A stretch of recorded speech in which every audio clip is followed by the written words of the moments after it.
What's up, you guys? It's Sleepy BB, and today I'm going to be going over 18 cozy games that you probably haven't heard of yet. So let's get started.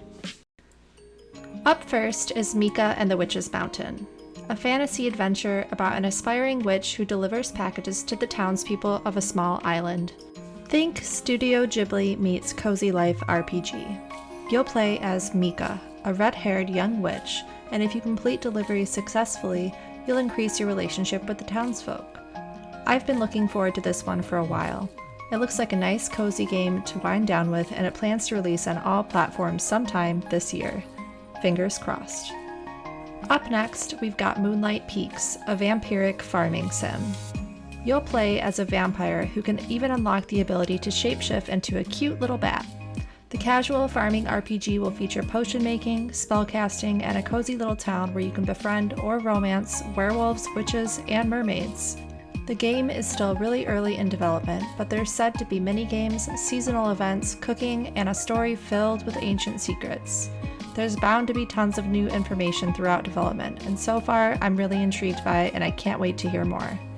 Next is Loftia, a solar punk sustainability-focused farming MMO RPG that will feature carbon footprint conscious technology. In Loftia, you'll be able to customize your character, living space, and invite friends over to your decorated apartment. You'll even be able to rescue and adopt hundreds of species of wildlife native to the Loftia ecosystem. Next, we've got Yokai Inn, a Japanese-inspired life sim game. You'll play as a manager of an inn for spirits, where you will farm, raise animals, cook, craft, and befriend human and otherworldly creatures. The game features hand-painted pixel art that's truly a treat for the eyes. Your cozy inn will require chores like sweeping and maintaining the furnace, but it'll all pay off when you get more spirits to join your expanding business. As your inn grows, you'll need to collect more furniture and decorations, foraging for resources and tools along the way. I don't know much about the story right now, but I'm looking forward to hearing more as the game is developed. Next is Tiny Glade, a relaxing sandbox building game where you'll doodle castles with the amazing in-game tools. The mechanics know to input a gate in a stone wall, or a roof on a building, and as you can see in the footage, Tiny Glade looks like such a satisfying builder to play. I'm not usually into sandbox building games, but Tiny Glade is on my radar because it seems like it could be the perfect little cottagecore world to escape to. Up next is Europa, an action-adventure game where you'll play as a little boy stranded on the moon Europa. The moon isn't as desolate as you'd think though, and it features lush environment teeming with life. You'll be equipped with a Zephyr jetpack that honestly just looks fun and relaxing to use. Sometimes you just can't beat flying in a game. The core gameplay involves puzzles that all help unravel the story of the last human alive.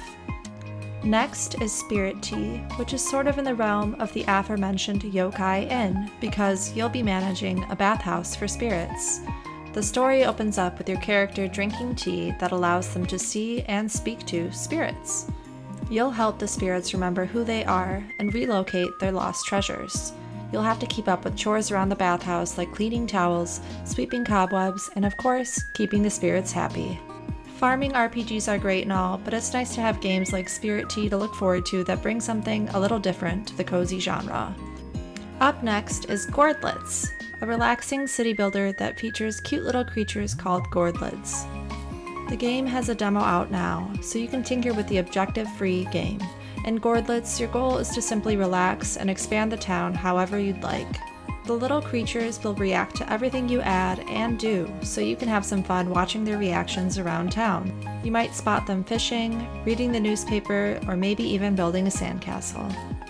Next is Neva, another game from the developers of Gris that features equally beautiful artwork.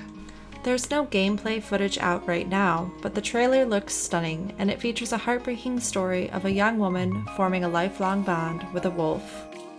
Neva will be an adventure platformer puzzle game, so I expect it'll be something along the lines of Gris, but with a different story. If you're a fan of Gris like I was, this is definitely something to look forward to. Up next is another game inspired by Studio Ghibli, Sally takes place on a flying ship crewed by kids and 2 caring grandmas. You'll create your own custom character and form wholesome bonds with the community aboard the Sally. The Life Sim game features casual gameplay like cooking, farming, and building. The flying ship Sally will soar across various floating islands to discover, so there's plenty of exploring to do. Next is Songs of Glimmerwick, a fantasy adventure that is story-focused. You'll be immersed in a musical woodland fantasy world where casting a spell becomes a musical journey with your flute instrument. Your magical flute can affect the environment, summoning trees to speak, enchanting tools, and more. There's RPG-style quests that will unfold the narrative before you, focusing on character development and your life at the Witchy University. You'll attend spell class, potions class, and even festivals in town. I'm honestly really looking forward to this Glimmerwick. The art style and narrative have me really compelled to play. Next is Naiad, a minimalist puzzle game that is focused on relaxing exploration. You'll play as a water naiad, flowing along the river in a peaceful environment, unlocking new swimming abilities as you progress through the puzzles. The game will take place across 16 episodes that take you through various environments. Naiad is being developed by one person, so I have a feeling that it'll be filled with the passion they had to make it. Up next is Ages of Cataria, a casual colony sim game where you'll care for generations of townsfolk in a village of either humans or elves. Cataria seems unique in a few ways. Firstly, you'll see your villagers age over the course of multiple real-life weeks. Villagers will come with their own skill proficiencies, wellness traits, and most importantly, unique personalities. I feel like in a game like this, I'd grow attached to my villagers and probably be sad to see them eventually perish. Another unique factor is the online trading post, so you'll be able to trade for materials with other players online, bringing a little bit of an MMO aspect to the game. Up next is Paper Trail, a puzzle game where you'll play as Paige, a girl heading off to her studies. You'll form her new path by folding pieces of paper painted with beautiful illustrations.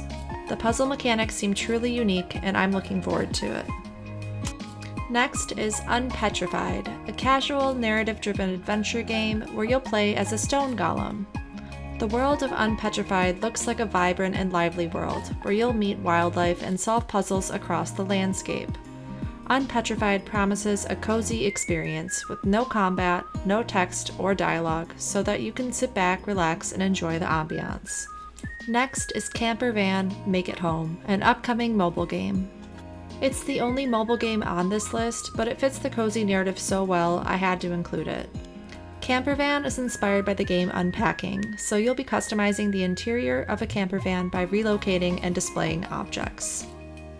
Up next is Spiral, a third-person, story-driven game that follows the cognitive degeneration of an old man named Bernard, so get the tissues ready for this one. You'll be walking alongside Bernard as he retraces his memories to help him remember his past. Spiral seems like it'll be a truly emotional game, and there's a demo out now to see if it's a good fit for you. Lastly, we've got PixelShire, a farming sandbox game where you'll help build the town, master trade skills, meet your neighbors, and explore the world of Arcadia. PixelShire features terraforming, so you can tap into your creative side and create the town of your dreams. I must say, the terraforming aspect is what really has me interested in this one. I spent hundreds of hours in Animal Crossing New Horizons, and I loved the creativity that terraforming mechanic allowed. So, getting the chance to experience it in a cute, pixelated farming sim seems ideal to me. In PixelShire, there'll be mining, woodcutting, fishing, cooking, brewing, and more, so it seems like you'll never run out of things to do. Alrighty, we've officially made it to the end of the list. I hope you found a game you're looking forward to, and if you found this video helpful, I'd appreciate it if you would hit that like and subscribe button for more content. If you think I missed a game you want to talk about, feel free to let me know in the comments below, or what your favorite game was in this list today. I hope you guys have a great day, and I will see you next time.